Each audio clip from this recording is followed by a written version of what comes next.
Tensions between Iran and the EU nations including the UK, Germany and France have reached a fever pitch over Tehran's decision to accelerate nuclear activities in recent weeks as a countermeasure to US sanctions.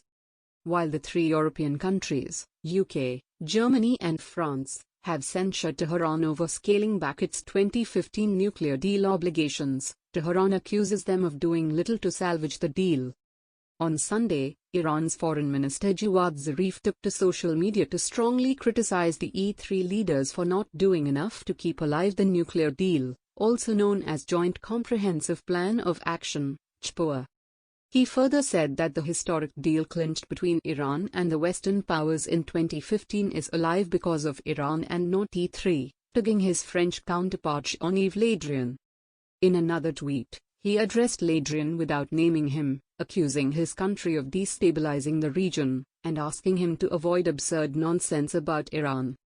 Zarif's remarks were triggered by Le Drian's interview to French journal Du Dimanche, saying Iran was in the process of acquiring weapons while calling on Tehran and Washington's return to 2015 deal. The French diplomat further said that tough discussions would be required over Iran's ballistic missile program and destabilization activities in the region. Earlier, on Saturday, the three European powers in a statement had warned Iran against starting work on uranium metal-based fuel for a research reactor in Tehran, saying it contravened the terms of 2015 nuclear accord and had grave military implications. We strongly encourage Iran to end this activity and return to full compliance with the commitments under the JCPOA without delay, read the joint statement. The call came after the UN nuclear watchdog, IAEA, said Iran had notified it about resumption of research on uranium metal production to deliver advanced fuel for a Tehran reactor.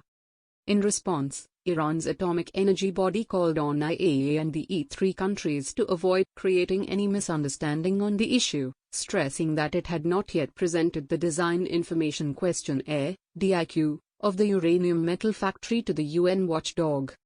It further said that Iran would notify the IAEA about its plan for designing a uranium metal facility if the European countries and the US fail to save the deal as per the ultimatum. Iran has significantly reduced its commitments under the 2015 nuclear pact since the US administration announced unilateral withdrawal from it in May 2018. Last month, Iran's parliament announced that the strategic action plan to counter the US sanctions has become a law, despite government's initial opposition.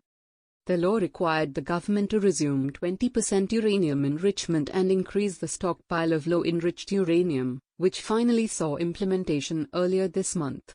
Iran's parliament has also called for designing uranium metal facility, which has further raised eyebrows among the signatories of the 2015 pact. US President-elect Joe Biden, who assumes office next week, has expressed willingness to return to the deal provided Iran resumes strict compliance. Iran has said that the steps taken to reduce commitments under the deal are reversible if the US returns without conditions. However, Iranian officials have ruled out negotiations on the country's ballistic missile program, saying it is for defense purpose.